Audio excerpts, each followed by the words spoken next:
Next time, Saving not up. too much. So this is Pete.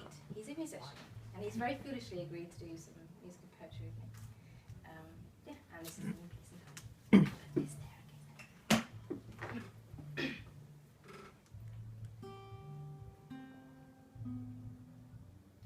The streetlights were throwing blocks of yellow into the spilled inkwell of the dark, and the people collected in groups, some scattered across the grass like rune stones, like marbles, some buzzed like cicadas, holding blue bottles.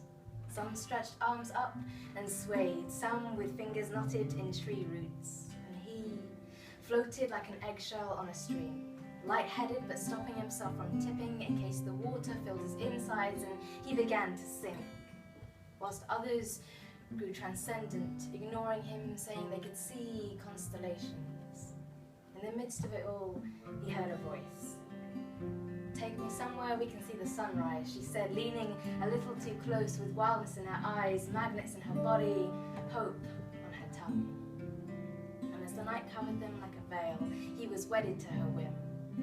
She held out her hand, and he took it like a vow. Then they were driving, the moon running to keep up with them across the tops of the black forest, and them a world below, and he forgot how to breathe. Barbed fences separated the woods that lined the left side of the motorway. On the right were the edges of the city, tower blocks of red and yellow flares flickering around the edges of thick curtains. And settled inside the windows 100 lives packed into boxes of TV shows and day jobs and frustration. The metal boxes of the night lorries sighed beside the fullness of the forest that promised white mushroom rings and rain. And the rust on the older cars bloomed to mimic the red decay of autumn. And they flew on, her laughter keeping the clouds galloping beside them. Pulses more powerful than gasoline, the signs pointed to the sea.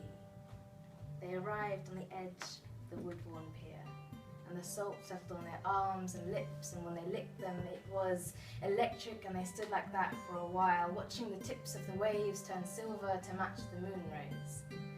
But it was too much and too big. The mouth of the sea stretched out for miles, and the vastness made him shrink, and he was a breathless silhouette in the blue dark, a pebble hanging on in the hands of someone who couldn't wait to skim it across the ocean. His anxiety fluttered like moths in the stacked mess of his rib cage, their velvet feet skittering across his diaphragm, some dropping into the lining of his stomach, and he was gripping the wood hard, but not hard enough to break the fragments off. He'd learnt how to do that from holding his grandfather's hands on the sheets of his hospital bed. Then there was softness, and the warmth of her hand covering his, and her four palms and delicate fingers spelling out, "I'm with you." And the moths in his lungs rose up the column of his throat and alighted on his tongue, and as he exhaled they flew off to find the moonlight. She smiled watching their giddy path, and he smiled watching her.